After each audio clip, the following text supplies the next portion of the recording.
This is Jordan Tower with JT News. Make sure you smash that like button, smash that subscribe button. We're going to talk about T.I. today. He actually passed on Drake. Derek Jeter did an interview, and it's funny how this comes out right as T.I. disses Drake.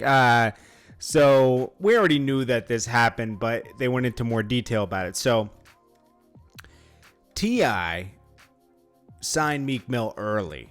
Meek Mill was popping in Philly around 2007, 8. He was already a star in Philly. And around this time, Drake was heating up. He had some mixtape out with a peak coat on. What was it called? Was it called October's Very Own? It was called something. Anyway, it was a good mixtape. And I remember who put it up? On Smash put it up. Okay, so that's how I heard about that mixtape. And I'd heard about Drake when I was going. I used to do a lot of DVD stuff in Canada because before Drake was big in Canada just had a lot of up and coming artists. I knew it was going to be something eventually, but it was going to take a while for everyone to like kind of mature. The whole market had to mature. You had Belly up there. I worked with Belly before. There was Jada Finch had some artists up there. You had Aristo, this guy named Littles, not Littles from QB. There was another Littles up there. Yeah, there was a bunch of artists. I'm probably forgetting a few of them. I forget the artists that I worked with in Jaden Finch. But anyways. And then also P. Rain. And there was an artist with P. Rain that I had worked with. But anyways, Drake, I'd heard of him up there, but I never met him. So when I saw that mixtape, we used to talk a little bit on BlackBerry Messenger. But anyways, T.I. had an opportunity to sign T.I. I'm sorry, T.I. had an opportunity to sign Drake. I'm tripping. And he passed on Drake and went with Meek Mill. And unfortunately, right after that, T.I. got caught with all those artillery, and he had to go do a bit. And they dropped Meek Mill out of respect. That was good they did that, but I think that's also a breach of contract if the artist that signed you goes away to jail. So they kind of had to drop him. And even though when T.I. got back, I guess he was still figuring his own life out. Meek Mill was, I remember working with Meek Mill in 2010, and I'm pretty sure T.I. came home around this time, but he didn't act fast enough. And Rick Ross, right when Meek Mill cut off his braids, that's when I worked with him. And as soon as I put that video up, Rick Ross signed him. Rick Ross had worked with him a little bit in the city, a few weeks prior. After I put up a video, he just signed him. We went to the top of World Star. He signed him right away. Within 2-3 months. So good for him. I was hoping to work with him more before he got a deal, but he got a deal with Ross, and the rest is history. T.I. missed out twice. If you want to really, now if T.I. had signed Drake, it wouldn't have been the same. I don't think it would have gone the same. There's something special about Wayne and everything that was going on. Wayne was the top artist at the time.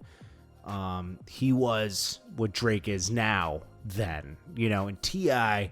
was hot, but he wasn't that hot. Wayne was on everything. You couldn't turn your head and not see Wayne, so Drake signed at the perfect time. This reminds me of and then it's funny how T.I. is dissing Drake now for clout. I mean, everybody on the internet's reacting the same way. If you go in the shade room, everyone's like, what is T.I. doing? This is a story that didn't have to be confirmed by T.I. 5 years later after Meek Mill dropped the information, T.I. didn't want to speak about it then, but now that he has a podcast now, right? So he's media now. He's like us, so he's used to dishing out his opinion on things. And I guess that's trickling into his music. So he's not the same T.I. as 10, 20 years ago. He's media T.I. now, living in a mansion for 20 years. He's different, and that's fine. But he's gonna get that smoke from Drizzy this week. Then we got Ja Rule. This is a funny story because it ties in with everything. So Ja Rule in 2007, him and Lil Wayne, they got messed with after a concert. 2 different units pulled them over. They caught weapons in their vehicles. Wayne, one had on the bus. Ja Rule had one in his truck. And they both went to jail. They fought the case for a few years. And I think Wayne went in around 2010. And Ja Rule went in around 2011. What's funny is, so Fat Joe and Ja Rule are just glorifying. They're like, yo, they get excited when they talk about jail. And it's funny because you can tell someone who really went to jail is happy to leave jail and they don't want to go back. Because even though I've heard plenty of jail stories, okay, I've known plenty of friends that go to jail, Cormega, a bunch of other people. I mean, tons of people I've worked with have gone in and out. Because, you get caught doing the wrong thing. There's only a matter of time where you're going to get caught, so, and they never want to go back. I mean, your freedom's worth way more than any amount of anything you do to go to jail. So anyways, they're talking about jail stories and everything. And then Fat Joe goes, yeah, and it's crazy because you went to jail when you were like Drake. No. Ja Rule's career, let's not glorify this, Fat Joe. Ja Rule, okay, he became a legacy act by 2004.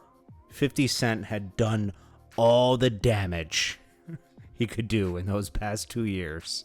2002 to 2004, he finished Ja Rule. He finished him. It was done. It was a legacy act at that point. Ja Rule will always make money because he had so many hits for those amount of years, from like 96 to like 2001.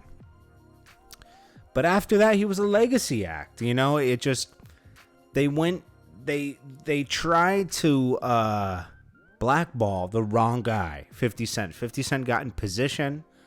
Irv Gotti tells it best. I pushed him into a great situation with Dre and Eminem. And at that point, he crushed him because he had all the power.